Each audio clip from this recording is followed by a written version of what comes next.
के तुर्की कबीले ऐबक में हुआ था। जब वो छोटा बच्चा ही था, तब उसके कबीले के दुश्मनों ने उसे कैद कर लिया और उसे गुलाम के रूप में बेच दिया। उसे ईरान के एक शहर निशापुर के एक काजी ने खरीद लिया और ऐबक को इस्लामिक कानून, घुड़सवारी और तलवारबाजी की शिक्षा दी। कुछ ही वर्षों में बूढ़े काजी की मृत्यु हो गई और उसके बेटों ने कुतुबुद्दीन ऐबक को सुल्तान मोहम्मद गोरी को बेच दिया। जल्द ही ऐबक की होशियारी ने सुल्तान का ध्यान उसकी तरफ आकर्षित किया और सुल्तान मोहम्मद गोरी ने उसे अपने दरबार में भर्ती कर लिया। एक बार जब सुल्तान मोहम्मद गोरी ने अपने गुलामों को उपहार दिया, तो ऐबक ने सुल्तान द्वारा दिए गए उपहार को अपने नौकरों में बांट दिया। उसके स्वभाव से प्रभावित होकर सुल्तान मोहम्मद गोरी ने उसे शाही अस्तबल का प्रमुख बना दिया। उस समय मोहम्मद गोरी का ख्वारिज़्म के शासक सुल्तान शाह के साथ खूनी संघर्ष चल रहा था। इस संघर्ष के दौरान मोहम्मद गोरी ने कुतुबुद्दीन ऐबक को घोड़ों के रख रखाव के साथ साथ उनके चारे का इंतजाम करने की भी जिम्मेदारी दी थी। एक दिन घोड़ों के लिए चारों का इंतजाम करते समय उसे सुल्तान शाह के सैनिकों ने पकड़ लिया और उसे जानवरों के पिंजरे में बंद कर दिया। मोहम्मद गौरी ने सुल्तान शाह को जल्दी हरा दिया, लेकिन जब गौरी ने ऐबक को पिंजरे में कैद पाया तो गौरी उसकी बुरी स्थिति देख के बहुत प्रभावित हुआ। रिहा होने के बाद कुतुबुद्दीन ऐबक मोहम्मद गौरी का एक खास सेनापति बन गया।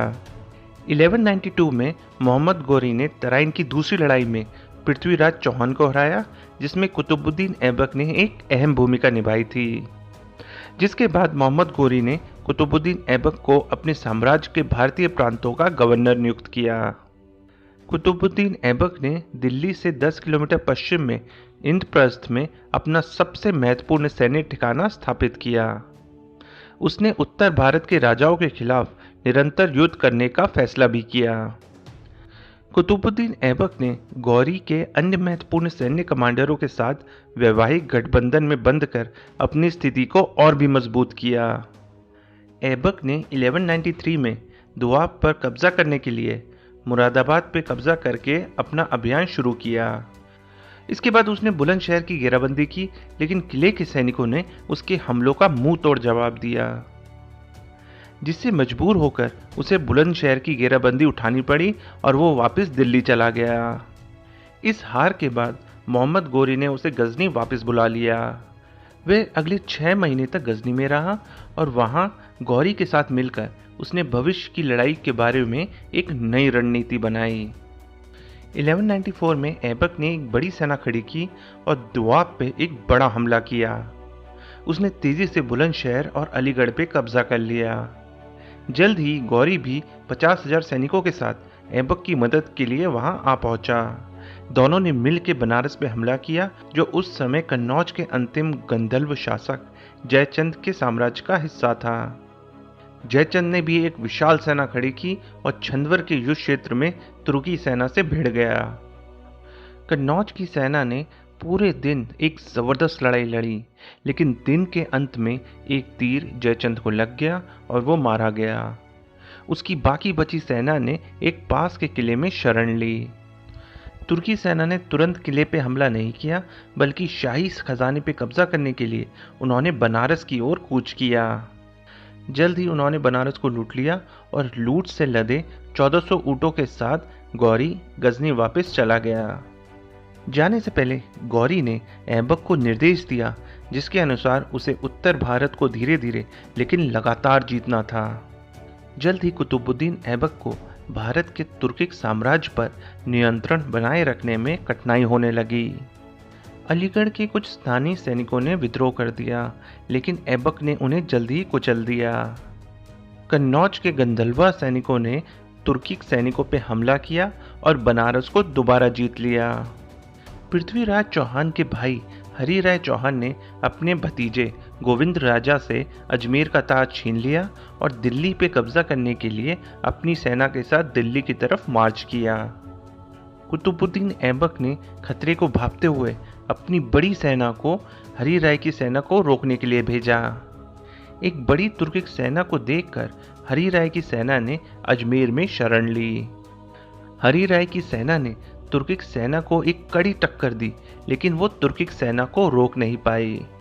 जब उसकी सेना हार के कगार पे थी, तब हरी राय ने अपने परिवार के सारे सदस्यों के साथ जौहर कर लिया। इसके बाद कुतुबुद्दीन ऐबक ने एक तुर्किक गवर्नर और एक मजबूत सेना को अजमेर की सुरक्षा के लिए वहीं छोड़ दिया। अजमेर के राजपूतों ने हार नहीं मानी और कुछ वर्ष बाद अजमेर को वापस पाने का एक और प्रयास किया। चालुक्य सैनिकों और राजपूतों ने तुर्किक सेना पे एक बड़ा हमला किया और उन्हें एक जबरदस्त लड़ाई में हरा दिया। कुतुबुद्दीन ऐबक विद्रोह को कुचलने के लिए दिल्ली से अजमेर पहुंचा, लेकिन उसे भी हार का सामना करना पड़ा और उसे अजमेर के किले के अंदर शरण लेने पे मजबूर होना पड़ा। कुतुबुद्दीन ऐबक की मदद के लिए मोहम्मद गोरी ने एक बड़ी सेना भेजी, जिसके बाद चालुक्य और राजपूत सैनिकों को पीछे हटना पड़ा। इसके बाद चौहान राजपूतों ने रणथंभौर को अपना मुख्य ठिकाना बनाया।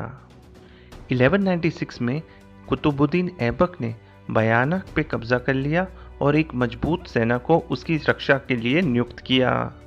इसके बाद गौरी ने ऐबक की मदद के लिए एक और सेना भेजी, जिसके बाद ऐबक ने ग्वालियर को घेर लिया।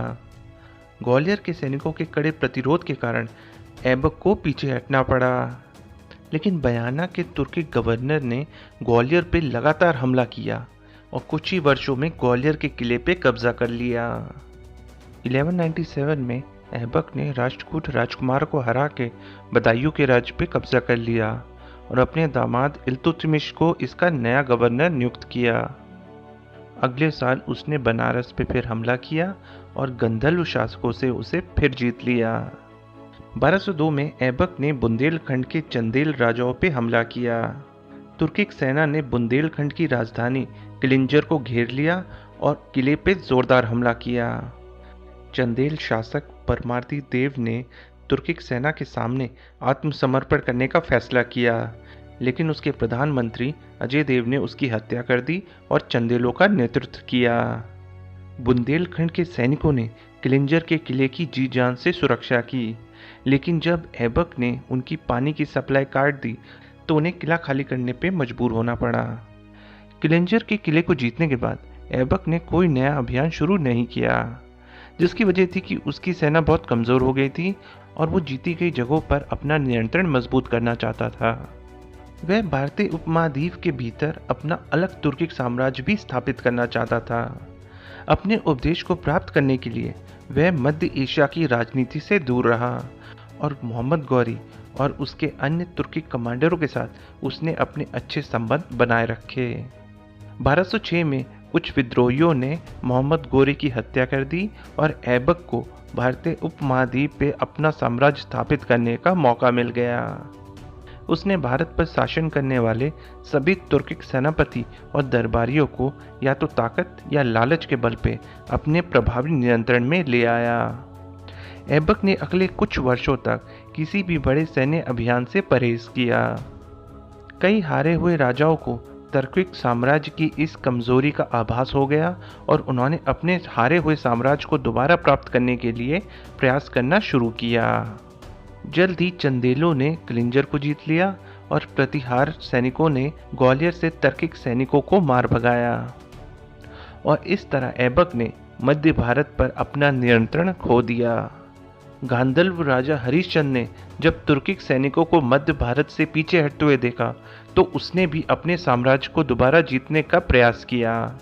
उसने अपनी सेना को इकट्ठा किया और बदायूं को जीतकर अपने साम्राज्य को फिर से स्थापित किया।